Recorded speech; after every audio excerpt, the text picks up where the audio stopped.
নমস্কার সবাইকে, আমি দেবযানী। আশা করছি তোমরা সবাই খুব ভালো আছো, আমিও ভালো আছি। আজ অনেকদিন পর তোমাদের সামনে একটি রেসিপি নিয়ে এসেছি। আমি চিকেন কিমা দিয়ে ঘুগনি বানিয়ে তোমাদের দেখাবো। তার জন্য সবার প্রথমে আলুগুলোকে নুন হলুদ দিয়ে ভেজে নিচ্ছি। দেখো আলুগুলো আমার ভাজা হয়ে গেছে, এবার আমি আলুগুলোকে তুলে নেবো। আলুগুলো এরকমভাবেই ভাজতে হবে। তো দেখো আমার তেল কিন্তু গরমই ছিল, সেই তেলের মধ্যে আমি দিয়ে দিয়েছি গোটা গরম মশলা, তেজপাতা আর একটু সামান্য জিরে দিয়ে দিলাম। তো আমার তেল যেহেতু খুব ভালোভাবে গরম আছে, এগুলো সব ভাজা হয়ে গেছে। এবার আমি অ্যাড করে দেবো পেঁয়াজ কুচি। আমি এখানে দুটো মাঝারি সাইজের পেঁয়াজ ইউজ করেছি। এবার এই পেঁয়াজগুলোকে আমি গোল্ডেন ব্রাউন হওয়া পর্যন্ত ভেজে নেব।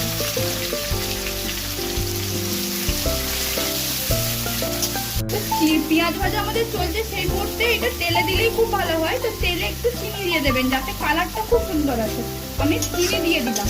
আর পেঁয়াজ যেহেতু ভাজছি, যাতে পেঁয়াজটা খুব তাড়াতাড়ি ভাজা হয়ে যায়, সেই জন্য আমি সামান্য লবণ কিন্তু এটাতে অ্যাড করব। এবার এই পেঁয়াজটা গোল্ডেন ব্রাউন যতক্ষণ না হচ্ছে, আমি ততক্ষণ কিন্তু ভেজে নেব। যতক্ষণ আমার পেঁয়াজ ভাজা চলছে, আমি একটা মশলার পেস্ট কিন্তু রেডি করে নিয়েছি। এটাতে আদা আছে 1.5 চামচ, রসুন 2 চামচ আর লঙ্কা ঝাল অনুযায়ী আছে, যে যতটা খাবে।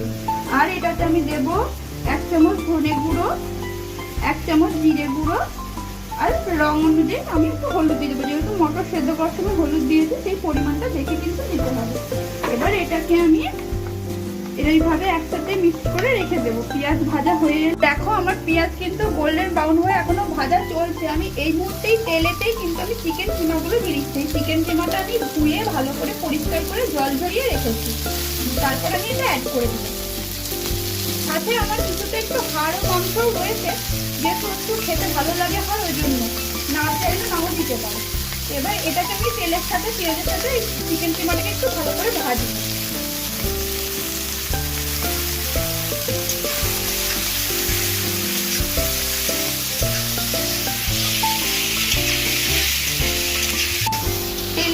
ভাজলে চিকেন কিমা কিন্তু টেস্ট কিন্তু খুব ভালো আসে।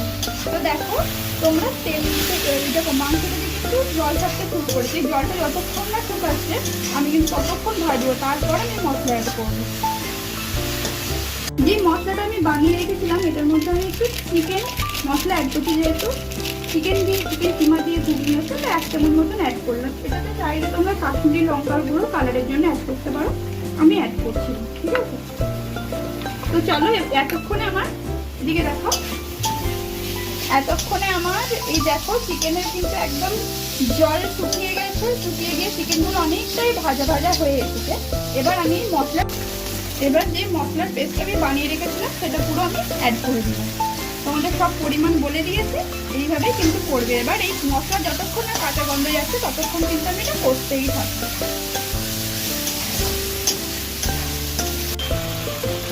দেখো তেলটা ছেড়ে এসেছে। তো এই মুহূর্তে আমি আমার কুচিয়ে রাখা একটা টমেটো দিয়ে দেবো, আর সাথে আলু দিয়ে দেবো। যে আলুগুলো আমি ভেজে রেখেছিলাম, সমস্ত আলুগুলো আমি দিয়ে দিলাম।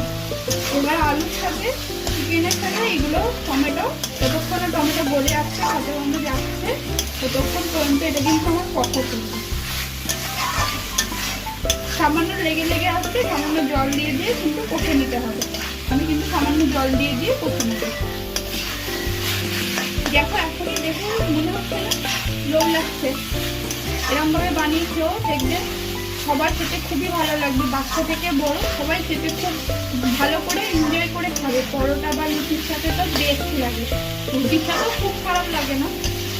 তো আমরা আজকে এটা রুটির সাথে খাবো। আমার আলুর সাথে চিকেন একদম ভালো করে কষা হয়ে গেছে। আলুও প্রায় সেদ্ধ হয়ে এসছে 70% মতন, টমেটোর কাঁচা গন্ধ চলে গেছে। এই মুহূর্তে আমি সেদ্ধ করে রাখা কলাইটা কিন্তু আমি অ্যাড করে দিই। এবার কলাইয়ের সাথে সমস্ত কিছু ভালো করে একটু কষবে। তারপরে যতটা জল লাগবে, কেউ ঝোল ঝোল, কেউ মাখা মাখা খেতে পছন্দ করে, সেরকম হবে। আমি মিডিয়াম করবো। এবার এটাকে একটু ভালো করে কষিয়ে নিই ঘুগনি কলাইয়ের সাথে।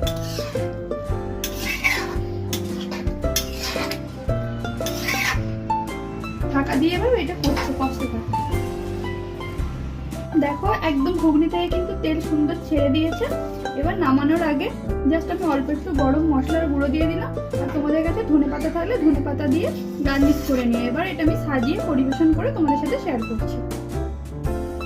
দেখো আমি কিন্তু ঘুগনি চিকেন দিয়ে ঘুগনি যেটা বানিয়েছি চিকেন কিমা দিয়ে আমি রেডি করে নিয়েছি। শসা পেঁয়াজ এবং কাঁচা লঙ্কা দিয়ে আমি গার্নিশিং করে দিয়েছি। এইভাবে একবার ঘুগনি বানিয়ে খেও, আশা করছি তোমাদের খুবই খেতে ভালো লাগবে। এবং যদি ভালো লাগে তাহলে জানো কি করতে হবে, আমার ভিডিওতে like comment share and subscribe my channel. আর পাশের বেল আইকনটা ক্লিক করে রেখো, যখনই আমি ভিডিও দেবো যেন তখনই তোমরা নোটিফিকেশন পেয়ে যায়। তোমরা সবাই ভালো থেকো, পরবর্তী ভিডিওটা আবারও দেখা হচ্ছে।